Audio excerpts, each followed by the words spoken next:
Hola familia, ¿cómo están? Bienvenidos a Iglesia Central.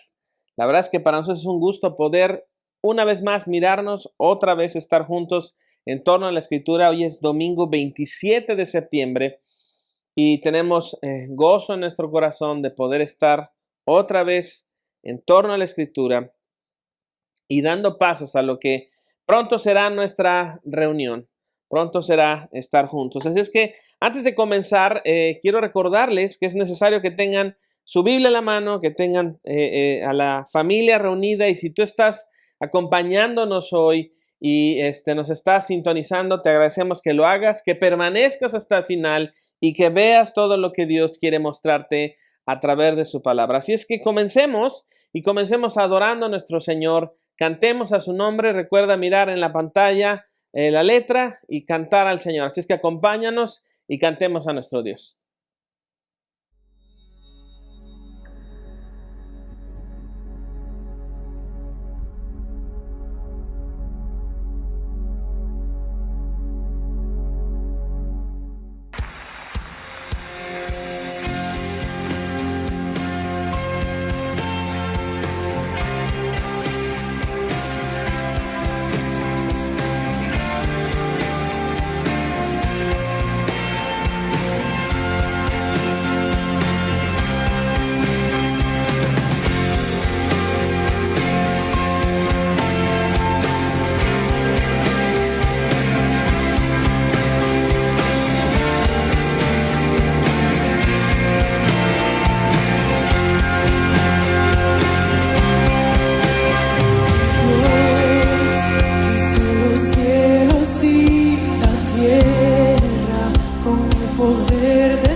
puede ser que el bueno y justo se hizo hombre y fuera a morir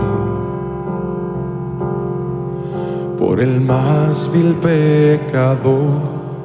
Como siendo yo su enemigo, el sufrimiento en mi lugar tomó en aquella cruz y cargó mi maldad sobre él.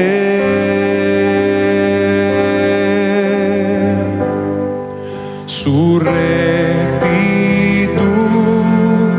por la fe mía es.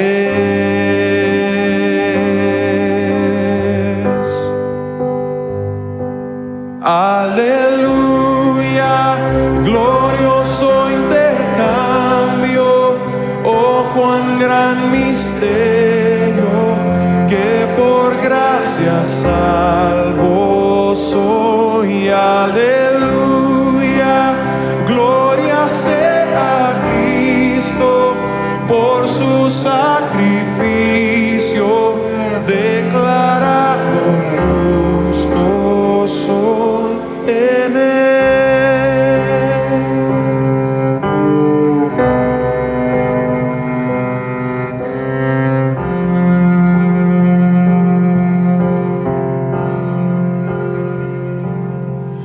¿Cómo es posible que en Jesús, como a su Hijo, Él me recibió?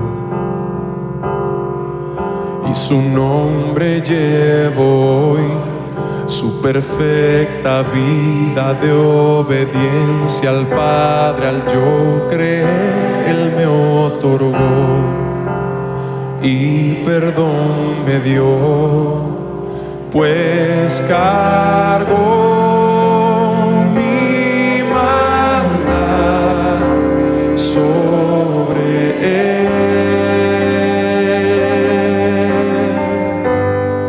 Su rectitud por la fe mía es.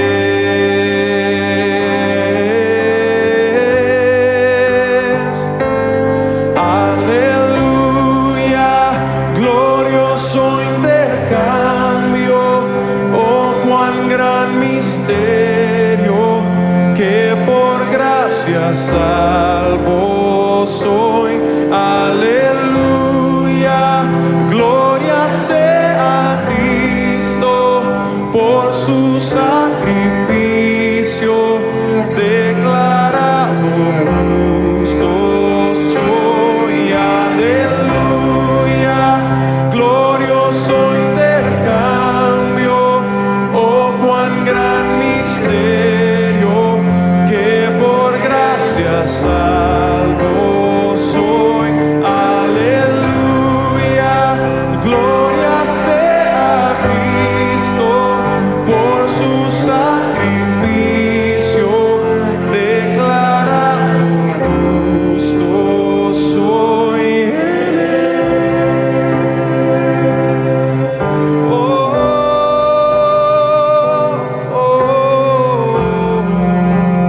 declarado justo soy en él.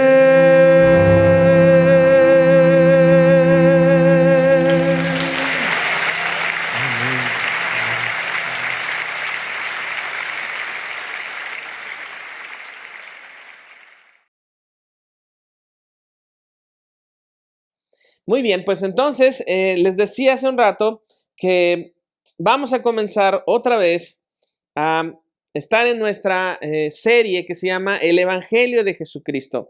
Esta serie que nos ha llevado a tratar temas dentro de los 4 evangelios, y hoy, en este domingo, nos toca hablar acerca de Jesús y también hablar acerca de Juan el Bautista. Así es que vamos, por favor, al Evangelio de Marcos. Acompáñame, por favor, abriendo tu Biblia en Marcos capítulo 1, versos 14 y 15. Interesantemente, solamente veremos dos versos, pero nos abrirán mucho el panorama de lo que Dios quiere decirnos. Así que acompáñame por favor a tu Biblia, Marcos capítulo 1, versos 14 y 15. Dice el verso 14, después que Juan fue encarcelado, Jesús vino a Galilea predicando el evangelio del reino de Dios, diciendo, el tiempo se ha cumplido y el reino de Dios se ha acercado. Arrepentíos y creed en el evangelio. Déjame repetir esta última frase del verso 15. Y creed en el evangelio. Así que quiero pedirte por favor que inclines tu rostro. Vamos a orar a nuestro Dios y a pedirle que Él nos guíe a través de su palabra. Padre, pedimos esta mañana de domingo que nos bendigas por favor con tu palabra, que nos ayudes y nos fortalezcas para poder entender, que nos concedas entender tu palabra y ponerlo en práctica. Ayúdanos a no tan solamente ser oidores, sino también hacedores de tu palabra. Y estas cosas las pedimos en el nombre de Jesús, y en Iglesia Central decimos amén. Muy bien, iglesia, entonces estamos ahí en estos dos versos y el contexto de lo que tenemos que decir es que estamos en uno de los en el primer evangelio que se escribió. Marcos fue quien inspiró a Lucas en cuanto a la información para que Lucas pudiera escribir su evangelio, y también inspira a Mateo para que él pueda también tener el contenido y ampliarlo para poder explicar el evangelio según Mateo. Pero en el caso de Marcos es el primero que se puede encontrar, es el primer escrito que se puede encontrar en cuanto al evangelio. E inclusive un dato histórico bueno es que después del martirio de Pedro, Marcos es quien puede escribir su evangelio. Así es que por favor, iglesia, continuemos ahí con nuestra vista en el capítulo 1, versos 14 y 15.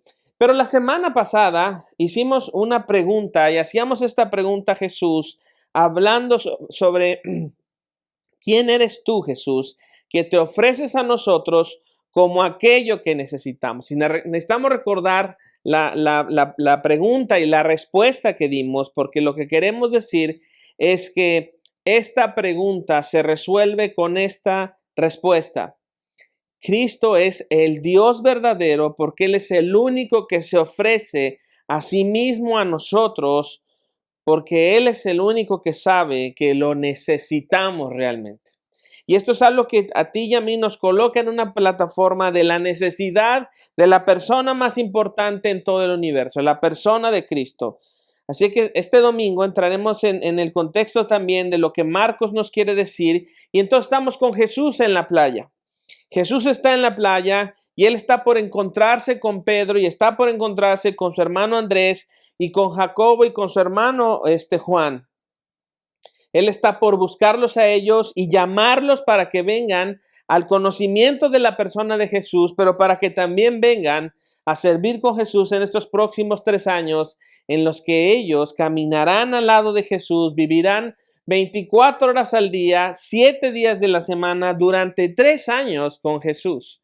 Así es que lo que a Pedro, a Andrés, a Juan y a Jacobo les espera es una tremenda aventura de transformación al lado del Verbo encarnado. Así es que también déjame decirte que esta predicación la he titulado de una forma que me llama mucho la atención, y en el transcurso de esta predicación sabrás por qué puse este nombre.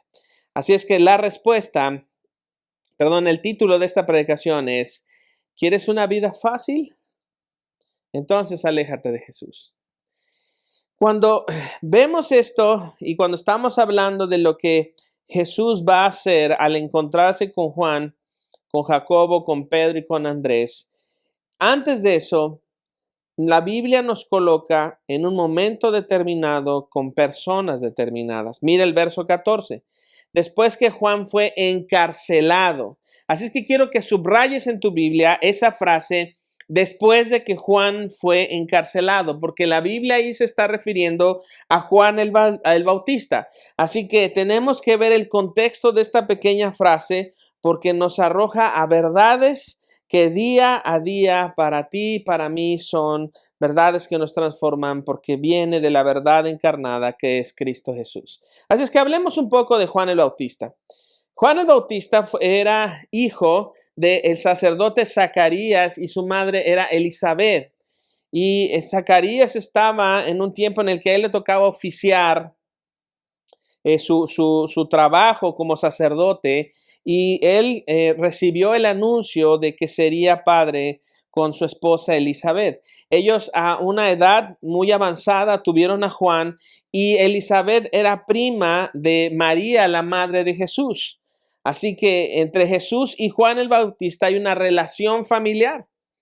También podemos decir que tanto para María como para Zacarías, los dos recibieron del ángel Gabriel el anuncio de que ellos serían, tanto María, la madre de Jesús, como Zacarías, el padre de Juan el Bautista.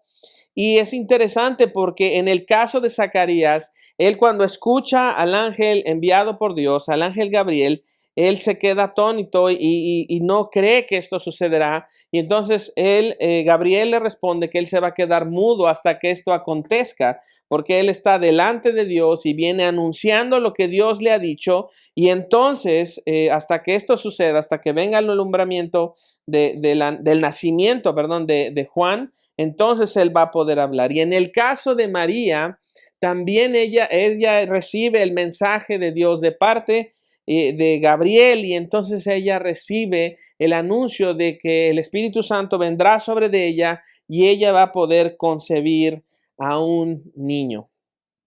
Así que los dos embarazos están en un contexto de lo imposible. Zacarías tener un hijo a su edad con su esposa de edad avanzada era imposible, técnicamente imposible. Y en el caso de María, ella también era imposible que estuviera encinta, pero el Espíritu Santo permite que la semilla produzca un hijo, que en este caso es Jesús. Así es que vemos a Juan el Bautista que tenía un conocimiento también ya cuando él nace de quién era Jesús por la relación familiar.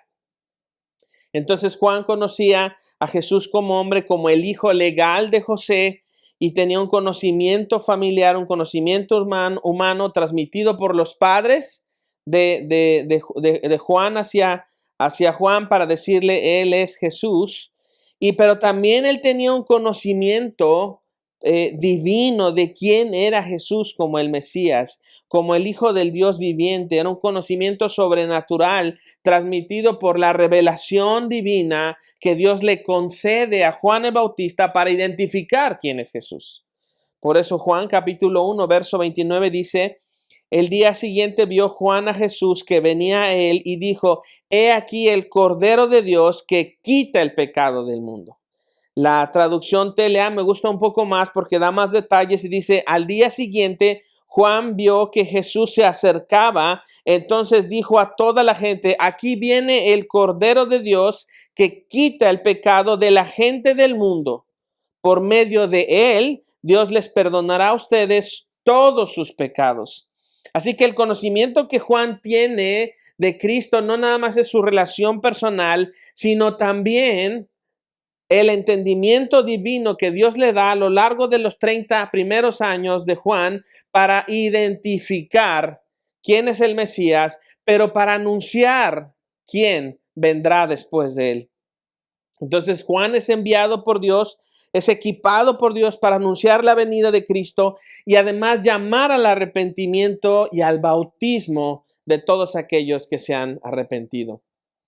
Así es que en esto vemos un orden. Primero es el arrepentimiento, el anuncio del evangelio para arrepentimiento, y después el bautismo, que es una forma de identificar que ahora hay una vida en Cristo y que somos sumergidos, identificándonos con la muerte de Cristo, y al momento de ser levantados nos identificamos con la resurrección de Jesucristo. Pero déjame decirte una cosa, ¿quién no quisiera tener a Juan el Bautista en su iglesia? ¿Quién no quisiera tener parte de los miembros de su iglesia a Juan el Bautista? Esto es algo que nos llena de una información impresionante, porque Juan era un tipo lleno del Espíritu Santo, un hombre lleno del conocimiento de la Escritura, un hombre que había convivido con Jesús desde niño, un hombre fiel y obediente a Dios.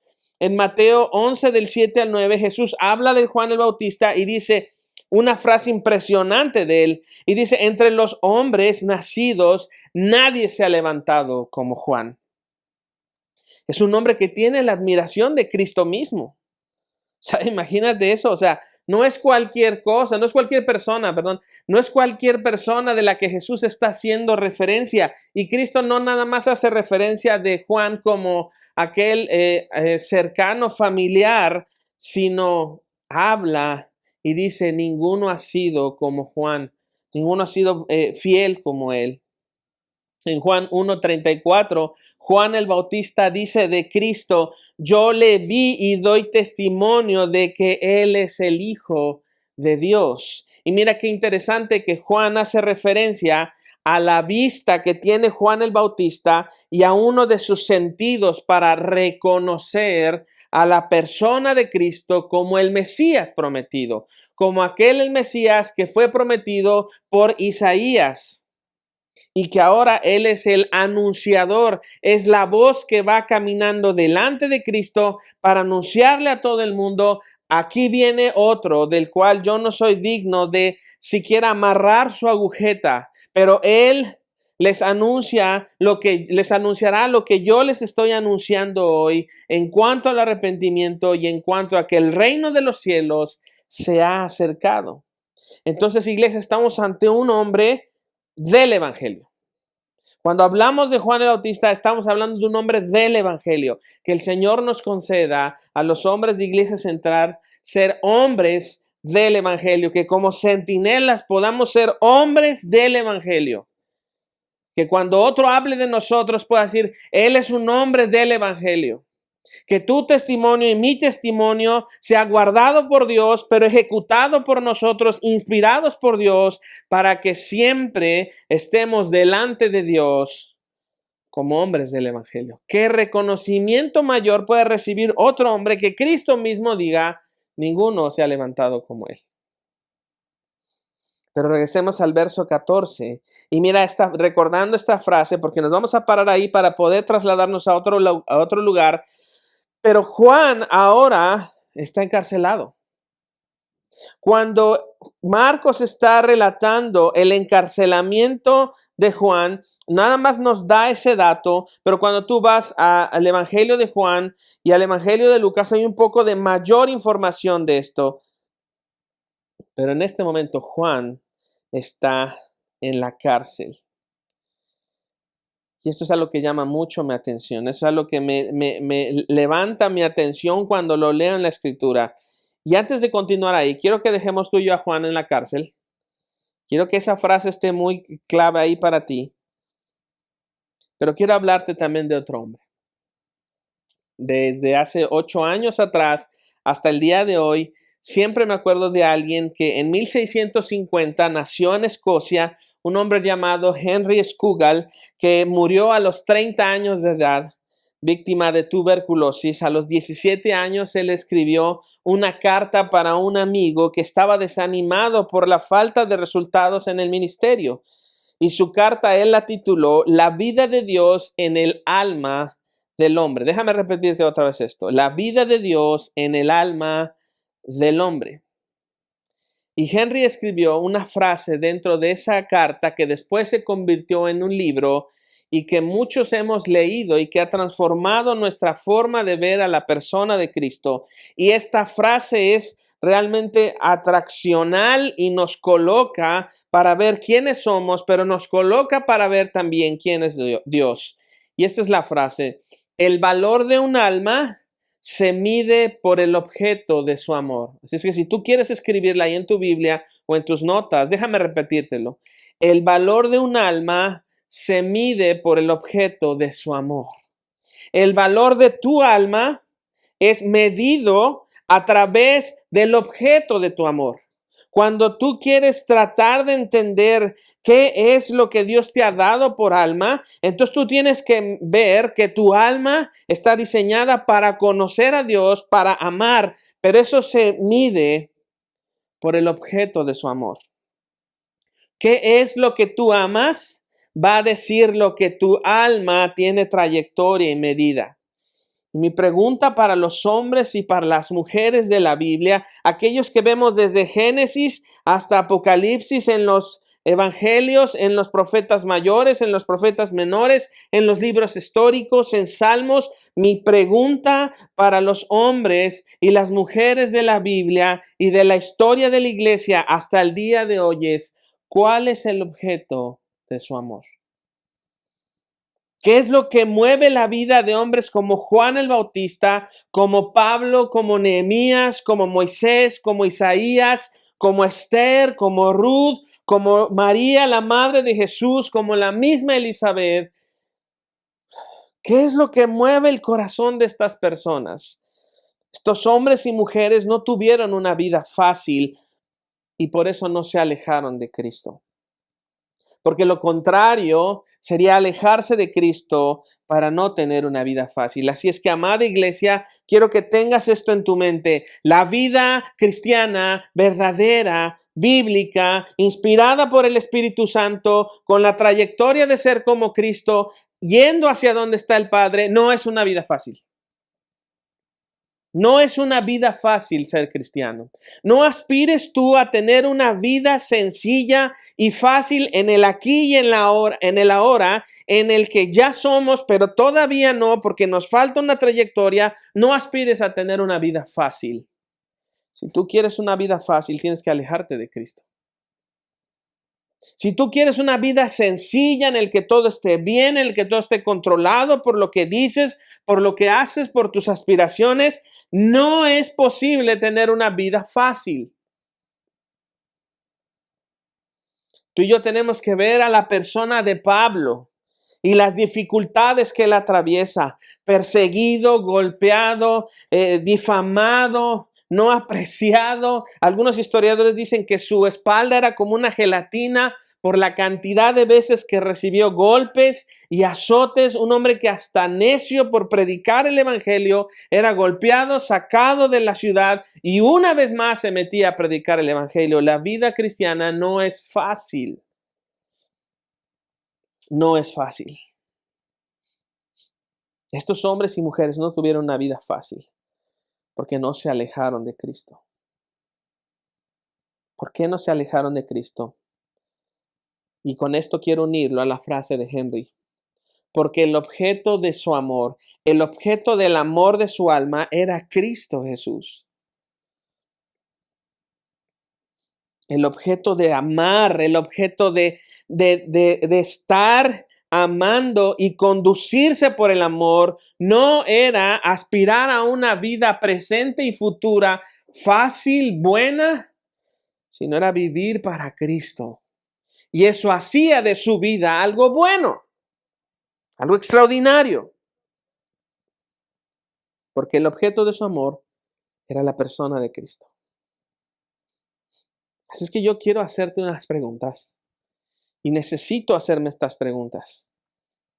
¿Qué te impulsa a hacer lo que haces? ¿Qué te impulsa a ti como hombre para despertar todos los días y hacer lo que haces? ¿Qué te impulsa a ti como mujer para vivir día a día? ¿Qué hay en tu mente y en tu corazón que impulsa estos deseos de querer vivir y de querer ser y estar día a día? ¿Qué es el motor en tu vida? ¿Qué es lo que motiva tu vida a desarrollar día a día tu vida? ¿Es Jesús realmente el motor que impulsa tu vida y tu corazón? Y es que sabes que siempre buscamos adaptar las cosas y las circunstancias y las personas que nos rodean a lo que nosotros queremos para que las condiciones de vida sean mejor para nosotros y nosotros podamos vivir en términos de lo que nosotros hemos soñado, de lo que nosotros esperamos, de lo que nosotros demandamos que otros hagan, y eso termina por ser tu reino, pero no el reino de Dios. Cuando Jesús en el verso 15 nos dice que, Marcos nos dice en el verso 14 que Jesús viene predicando desde Galilea hasta Jerusalén y viene predicando el evangelio del reino de Dios. Y él dice: el tiempo se ha cumplido, el reino de Dios se ha acercado, arrepiéntete y cree en el evangelio. Eso quiere decir que entonces Jesús está predicando, renuncia a tu reino y ven al reino de mi amado Padre. Renuncia a lo que tú quieres controlar y ven al reino verdadero, al reino de Dios, donde Dios es la máxima autoridad, donde el gozo y el motor de tu vida es Cristo mismo. Ven a ese reino. Y comienza con el anuncio de Cristo para arrepentimiento y para creer. ¿Cuál es el motor de tu vida? Algunos pueden responder rápidamente, bueno, el motor de mi vida son mis hijos. Bueno, el motor de mi vida es mi esposo, es mi esposa. Otros podrían decir, bueno, el motor de mi vida es mi empresa. Otros pueden decir, el motor de mi vida es ser una persona mejor día a día. Pero tienes que darte cuenta que si tú descansas tu vida en ese tipo de motores, en algún momento serás defraudado y en algún momento te darás cuenta que tu vista es corta. Podemos invertir N cantidad de tiempo diciendo que este es el motor de nuestra vida, cuando lo que estamos invirtiendo en tiempo y en esfuerzo no nos llevará a un mayor conocimiento de Dios. Entonces tú y yo necesitamos verificar y hacernos estas preguntas y darnos cuenta quiénes somos hoy en Cristo y si verdaderamente el motor de nuestra vida está siendo la persona de Cristo, porque si Cristo es el motor de nuestra vida, entonces podremos ver cuál es la medida, la anchura, la profundidad de su amor, y eso identifica hacia dónde está dirigida nuestra alma. Ahora déjame decirte que estas mismas preguntas Juan el Bautista tuvo que hacérselas. Estas mismas preguntas estuvieron sobre la vida de Juan. Ya hablamos que la vida de Juan fue realmente en los primeros 30 años extraordinaria. Juan era un hombre que tenía la admiración de Cristo. La descripción de Cristo para con Juan es ninguno como él. Ninguno como él. Yo en algunas ocasiones hasta he llegado a pensar, bueno, Señor, ¿no era mejor que Juan estuviera con tus discípulos? Inclusive Juan ya venía predicando y Jesús todavía no se manifestaba su ministerio terrenal, y él ya tenía discípulos, él ya estaba bautizando, él ya estaba predicando de arrepentimiento, él ya estaba anunciando a Cristo y él ya había dado pasos hacia adelante.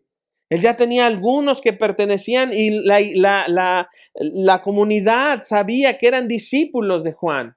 El mismo Jesús identifica a los discípulos de Juan.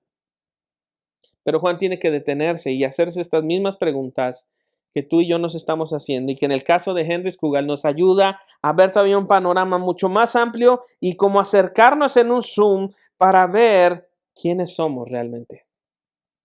Así es que acompáñame, por favor. Vamos a Lucas, al Evangelio de Lucas, un poquito más adelante. Lucas capítulo 7.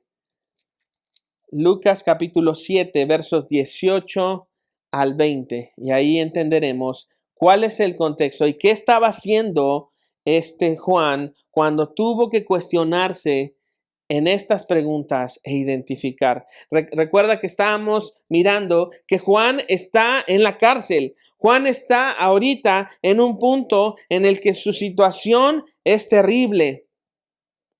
Juan, cuando él es metido a la cárcel, lo hacen porque Herodes, el que estaba gobernando, tenía por esposa a su cuñada. Y él le confronta y le dice, no estés permitido tener a tu esposa, que a la mujer que tienes por esposa cuando es tu cuñada.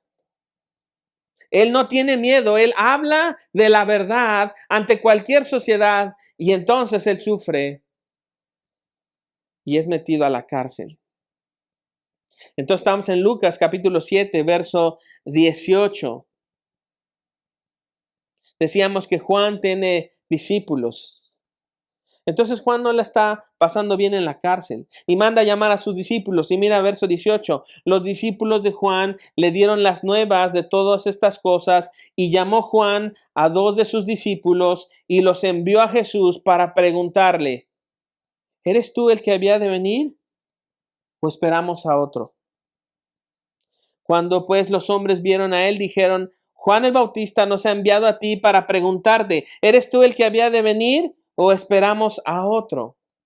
Así es que cuando hay estas preguntas de Juan, cuando él envía a sus discípulos para preguntarle a Jesús, entonces, ¿qué pasó Jesús? ¿Qué pasó Juan? O sea, en Marcos nos dice que tú eres el que viene hablando de aquel que el mismo Isaías, uno de los profetas más grandes, ha testificado, ha profetizado que va a venir. Tú eres el que Marcos en capítulo 1, versos del 2 al 8 es mencionado como aquel que está anunciando a Cristo, el profetizado por Isaías.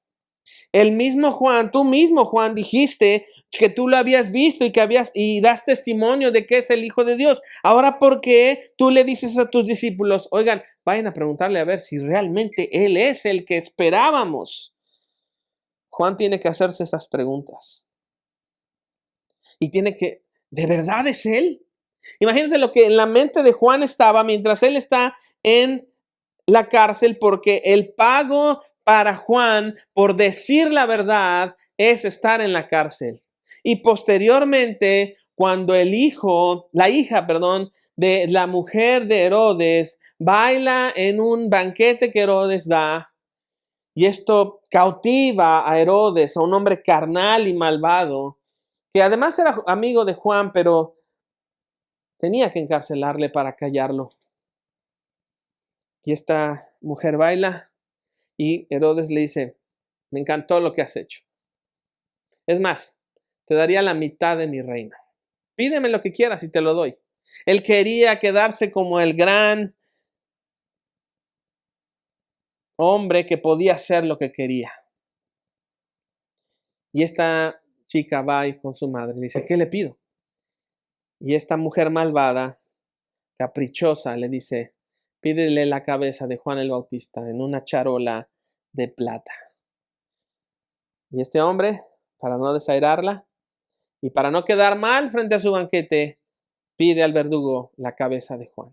Así es que el pago que Juan recibe por decir la verdad y permanecer en la verdad es que su cabeza es cortada. Amada iglesia, nosotros tenemos que tener esta concepción clara.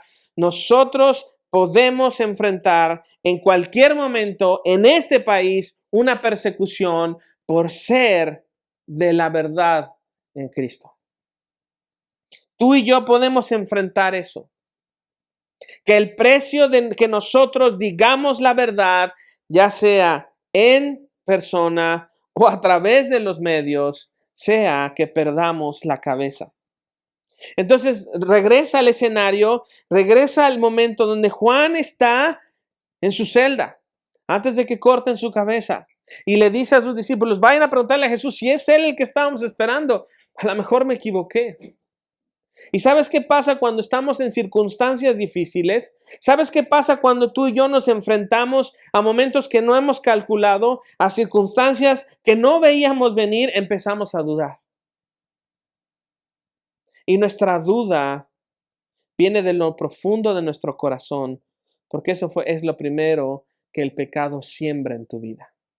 Duda. Eso es lo primero que salió de la boca sucia de Satanás en el Edén. ¿Con qué Dios ha dicho? ¿Cómo creen? Así es que el primer ataque de Satanás y el más antiguo es: no creas lo que Dios dice. No lo creas. No es tan así como Él dice. Lo que pasa es que a veces Dios es un poco difícil. Déjame decirte que Él, pues en ocasiones es muy exagerado. En ocasiones es un poco difícil, así es que no creas tanto. Juan está ahí pensando: ¿me habré equivocado? Si realmente Cristo es quien se me dijo que era. Bueno, yo vi que la paloma descendió. Eso me dijeron cuando estuve apartado para Dios durante estos 30 años, y que donde yo viera que descendía el Espíritu Santo en forma de paloma y se quedara sobre él, ese es el Mesías. Yo me acuerdo que eso pasó. Pero además, si lo creo, ¿por qué ahora estoy en esta cárcel? ¿Por qué la paga de mi vida por haber estado dedicado a Dios ahora es la cárcel? ¿Por qué si he creído ahora estoy aquí? ¿Por qué mi vida no es como la he soñado? ¿Por qué no estoy recibiendo lo que merezco por haber sufrido? ¿No te has hecho esas preguntas? ¿Cuántas veces has demandado algo que tú crees merecer por la cantidad de tiempo que has sufrido? O por la cantidad de circunstancias que no han sido como tú quieres. ¿Cuántas veces has orado a Dios cosas que tú sabes que Él no te va a dar? Y el que Él no te va a responder. El mismo C.S. Lewis dice en una ocasión, si Dios me hubiera concedido todas las cosas que yo le he pedido en oración, seguramente ya me hubiera olvidado de Él. Porque ese hombre sabía que su corazón es necio. ¿Cuántas veces tienes y buscas relaciones personales para poder ganar lo que tú crees merecer? Porque has sufrido. Pero me ayuda esto a pensar lo que también Henry Scougal dijo en su libro. Con Dios no hay regateos. ¿Es la vida en sus términos o la muerte en tus términos? Déjame recordar esto, déjame volverlo a repetir. Con Dios no hay regateos. ¿Es la vida en sus términos o la muerte en tus términos? Hay caminos que al hombre le parecen correctos, pero su destino es muerte. Entonces la vida que Dios nos da es en los términos en los que Dios nos da. Así es que, amada iglesia, no podemos estar aspirando a tener una vida en la que todo sea sencillo y seamos superficiales y vivamos en circunstancias en las que todo está controlado por nuestro reino, huyendo del reino de Dios, pero queriendo tener la garantía de que Dios nos bendiga, nada más. Porque en esos términos estamos menospreciando a Dios. La vida de Dios en tu vida y en mi vida es para vivir hoy y por la eternidad, para conocerle y disfrutar de Él. Así es que, amada iglesia, mi deseo y mi propósito y meta con esta predicación es meter una cuña que empiece a separar esta vida cómoda en la que nos hemos estancado y empezar a separar y a separar y a separar para que tú y yo veamos a Cristo y estemos satisfechos con Cristo. ¿Esto cuesta? Sí. La semana pasada lo decíamos, ser discípulo de Cristo te costará la vida. Ser discípulo de Cristo te costará todo. Ser discípulo de Cristo es entender que es Cristo o nada. No es Cristo más algo más. Es Cristo más nada. Porque si es Cristo más nada, entonces tienes todo. Pero si tú quieres Cristo más algo más, Cristo más tus obras, Cristo más lo que tú mereces, entonces estamos apuntando mal. Y tenemos que recordar una frase que hace unos días platicaba con un amigo pastor. Necesitamos recordar esto. A los pies de la cruz, el terreno está parejo para todos. Al pie de la cruz, al pie de la cruz, el terreno es parejo para todos. Y tú y yo necesitamos tener esto claro. Porque ahora nuestra vida en Cristo, Cristo es el objeto de nuestro amor. Cristo tiene que ser el objeto de lo que amamos. Amada iglesia, necesitamos despertar esta realidad. Cristo es el objeto de lo que amamos.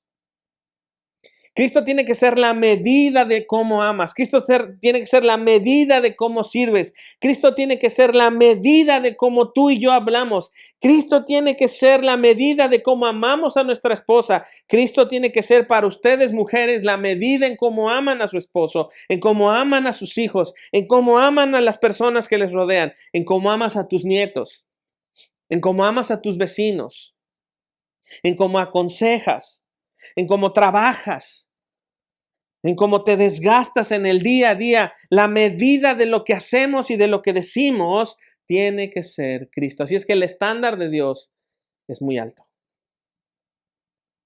El estándar de Dios es muy alto. Así es que tu discusión y mi discusión se tiene que acabar. ¿Lo que hacemos está en torno al estándar de Cristo? No, pues no, deja de discutir. Dejemos de discutir. Amada iglesia, no vivimos para nosotros mismos, vivimos para Él. Hemos sido comprados. Dios ha pagado el precio de la sangre de su Hijo para que tú vivas para Él, siendo propiedad de Él.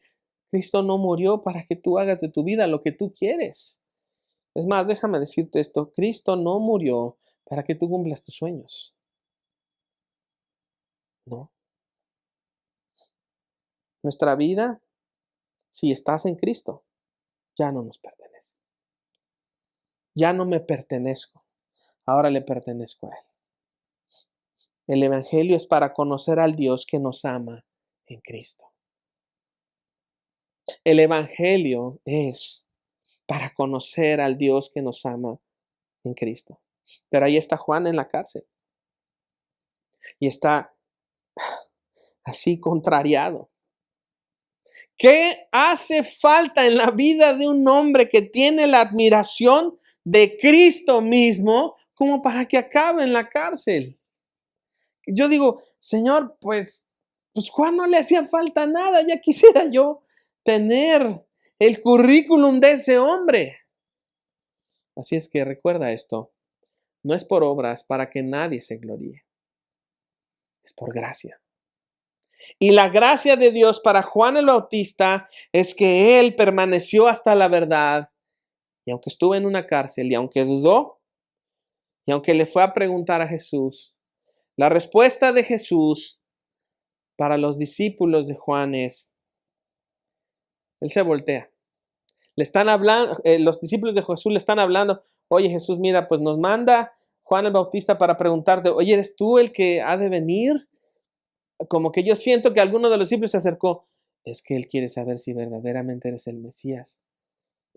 Perdón que te lo preguntemos, pero pues es que está en la cárcel nuestro maestro y pues se supone que tú, pues, ¿por qué él está ahí? Y Jesús se voltea y empieza a predicar el Evangelio.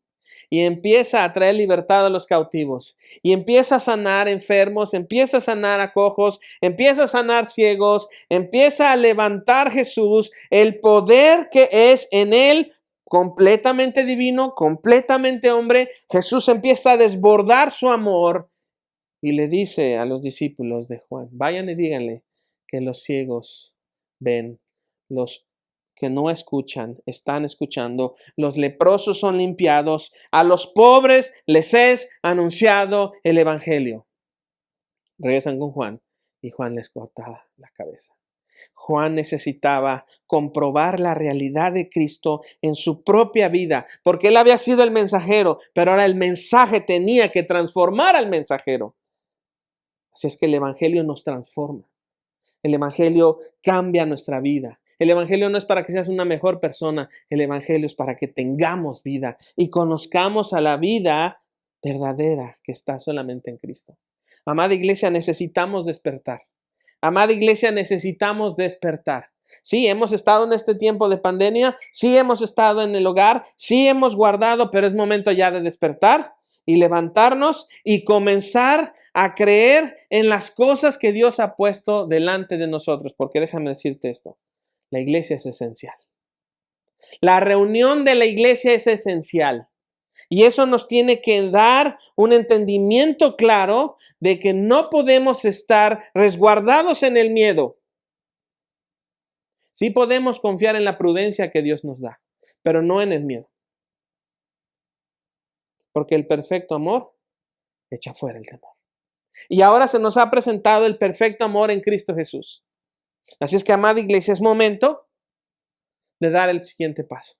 Es momento de que Iglesia Central se pare firmemente sobre la palabra de Dios, sobre la verdad, y comencemos una vez más a ser lo que somos. Porque no nos podemos quedar en una cárcel. No podemos quedarnos ahí. Amada iglesia, recuerda, el Evangelio es para conocer al Dios que nos ama. Vamos terminando con esto. En una ocasión al pastor John Piper le hicieron esta pregunta. ¿Problemas económicos? ¿Matrimonios difíciles? ¿Enfermedades? ¿Problemas cotidianos? ¿Es que acaso Dios no quiere que yo sea feliz? Esta fue la respuesta del pastor John. Definitivamente Dios sí quiere que seas feliz infinitamente, profundamente, ahora, en y por medio de las pruebas, dolores y tribulaciones. No podemos tú y yo estar nada más en el contexto de quejarnos porque todas estas cosas no son como lo que nosotros queremos. Y no se trata de tener una actitud de, oh, siempre voy a estar derrotado, siempre voy a estar en prueba, siempre voy a estar en dolor. Espérame, la característica de una fe verdadera es ser probados. Así es que con la valentía de Cristo, con el amor de Cristo que vemos en Él en Getsemaní, cuando Él dice, Padre, ¿puede pasar esto? La verdad te lo agradezco. Padre, si es posible que esto no continúe, entonces yo te lo agradezco. Pero te voy a decir una cosa, Padre. Y Jesús toma de valentía y dice, no como yo quiero, como tú. Porque el objeto de mi amor eres tú. Y Jesús va a la cruz. Quiero que me acompañes a Romanos, pero no vayas ahí. En la pantalla se verá Romanos capítulo 8, verso 31. Cuando nosotros tenemos que entender de manera más clara qué sucede cuando en la vida cristiana hay estas tribulaciones. Romanos capítulo 8, verso 31 al 37 nos ayudará, y posteriormente cuando terminemos esta serie que hemos llamado el Evangelio de Jesucristo, entraremos a Romanos capítulo 8 y tenemos un periodo más largo, el gran 8 de Dios. Estaremos analizando a fondo lo que dice, pero mira lo que dice Romanos capítulo 8, verso 31 al 37. Pablo pone estas cosas en preguntas y dice, ¿qué pues diremos a esto?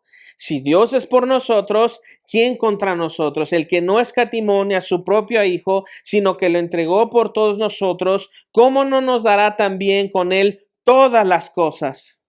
¿Quién acusará a los escogidos de Dios? Dios es el que justifica. ¿Quién es el que condenará? Cristo es el que murió, más aún el que también resucitó, el que además está a la diestra de Dios, el que también intercede por nosotros. Y entonces, ¿quién nos separará del amor de Cristo? ¿Tribulación? ¿O angustia? ¿O persecución? ¿O hambre? ¿O desnudez? ¿O peligro? ¿O espada? ¿O el COVID? ¿O el miedo de no salir? Como está escrito, por causa de ti somos muertos todo el tiempo, somos contados como ovejas de matadero. Antes en todas estas cosas somos más que vencedores por medio de aquel que nos amó. Pero cuidado con cómo utilizamos este versículo, porque esto no es un himno de guerra para decir, sí, somos más que vencedores, échale ganas porque somos más que vencedores. Sí, tú puedes, alcanza tus sueños porque eres más que vencedor. Cuidado con eso, porque eso no es lo que está Pablo diciendo. Eso no es lo que el Espíritu Santo inspira en Pablo para que en el tiempo de Pablo y en el tiempo nuestro podamos ser llenos del conocimiento de Cristo y enfrentar lo que viene. No dice eso. Dice lo siguiente, que si la naturaleza de Dios es darnos a su Hijo, la naturaleza de Dios es dar. Si Dios nos ha dado a su Hijo, a lo más amado por Dios, Dios nos ha entregado al amado del cielo para que haber sido entregado como la propiciación por nuestros pecados, el justo por los injustos, no dudes entonces nunca de Dios, que si Él te ha dado a su Hijo para que tú tengas acceso a Él, no dudes, Él te va a dar todas las cosas. Y puede ser que tú estás en una prisión mental en la que estás dudando qué va a pasar mañana. Sabes que yo he estado ahí. Puede ser que tú estés en una prisión como la de Juan, de estrés, de ansiedad, de preocupación, de desánimo, de depresión. Y sabes qué te digo, tienes razón. Lo que estamos viviendo no es para menos. Pero déjame decirte una cosa. Si Dios nos ha dado a su Hijo, entonces su naturaleza es dar. Y si su naturaleza es dar, es cómo no nos dará todas las cosas. Ahora, ¿qué significa ser más que vencedor? Ser más que vencedor es hipervencer. Es decir, no nada más es el tema de, ya llegamos, aguantamos, lo logramos. No, espérame. Hipervencer es cuando aceptamos las adversidades que Dios nos da y tenemos claramente que esas adversidades están para servirnos. Cuando tú tienes conflictos en matrimonio, cuando tienes conflictos en tu trabajo, cuando ahora que estamos enfrentando una pandemia que ha traído escasez económica, cuando algunos han perdido su trabajo, sus negocios, la estabilidad de muchas cosas, cuando cosas se han movido del fundamento de nuestras vidas, recuerda que todas esas cosas están para servirte. Están a tu servicio, así, a tu servicio, para transformarte a ti, a la persona que es el objeto de tu amor, a la persona de Cristo. Para que no vengas con Dios y digas, estas son mis obras, Dios, me debes algo. No, para que vengas con Él y digas, Señor, yo necesito todas las cosas que tú me das. Pero principalmente te necesito a ti. Y estas tribulaciones que tú permites en mi vida me dan la garantía de que cada día soy más como tu hijo. Y aunque vaya a una cárcel como Juan el Bautista, seré más como Cristo. Durante estas semanas ha llegado ya una amenaza escrita contra el pastor MacArthur y la iglesia Grace Community Church en California. Y ahora es, o paran o te vamos a encarcelar. Y él dijo, ok, nunca he tenido el privilegio de ser un pastor en la cárcel y nunca he tenido un ministerio carcelario. Así es que, bienvenido. Como la iglesia es esencial, nos seguiremos reuniendo. Que Dios nos conceda en Iglesia Central ser valientes y permanecer. Que Dios nos conceda en Iglesia Central, en cada familia, en cada padre, en cada madre, en cada hijo, en cada hija, en cada adulto, ser valientes como los hombres de la fe. Ser valientes como Juan, que aunque de repente tuvo dudas, confirmó y entregó su vida. Eso es lo que nosotros somos como discípulos. Iglesia Central, central en las Escrituras, central en Cristo, central en discipular. Porque ser discípulo te costará todo. Amada iglesia, no podemos quedarnos solamente mirando. La iglesia es esencial, reunirnos es esencial. Levantémonos y obedezcamos al Señor. Quiero pedirte que inclines tu rostro. Vamos a orar. Padre, gracias por tu palabra. Gracias por llevarnos. Gracias por mostrarnos en la vida de Juan lo que necesitamos. Gracias por mostrarnos el Evangelio de Jesucristo. Gracias por decirnos y recordarnos estas preguntas con las que Pablo nos anima. ¿Quién, pues, nos puede separar de tu amor? Tú, que no escatimaste a tu Hijo, es decir, que no negaste darnos a tu Hijo, ¿cómo no nos darás todas las cosas? ¿Quién nos puede acusar si somos escogidos por ti? Tú eres el que nos justifica. ¿Quién nos condenará? Cristo es el que murió, más aún el que también resucitó y está sentado a la diestra de la majestad en las alturas, y Él intercede por nosotros. Al lado tuyo está tu Hijo diciéndonos y hablándote y diciéndonos que Él habla delante de ti por nosotros y a nuestro favor. Tenemos tribulaciones, sí. Tenemos angustias, sí. Nos sentimos perseguidos, sí. Tenemos hambre, sí. Tenemos escasez, nos sentimos en peligro. Vivimos en una ciudad difícil, sí. Pero como está escrito, por causa de ti somos muertos. Antes, en todas estas cosas, estamos hipervenciendo. Por medio de ti, no es obra nuestra, sino es tu transformación en nosotros. Así es que estamos seguros que nada nos puede apartar de ti. Pero mientras estamos atravesando esto, fortalécenos, Padre. Danos poder, danos denuedo. Ayúdanos a ser fieles a ti. Danos fidelidad. En el nombre de Jesús pedimos estas cosas. Y en Iglesia Central decimos amén y amén. Amada iglesia, estén pendientes esta semana de la información que les daré. Estén pendientes de lo que Dios quiere hacernos. Y les voy a pedir una cosa. Oren por el pastor Alex. Les pido que oren por mí. Les pido que oren por mi esposa. ¿Por qué les pido esto? Porque deseo que ustedes oren por mí. Oren que el Señor nos bendiga, que nos dé sabiduría, que nos dé inteligencia, que nos ayude a permanecer fieles al Señor siempre. Ora. Y nosotros seguimos orando por ustedes, pensando en ustedes. Que el Señor les bendiga.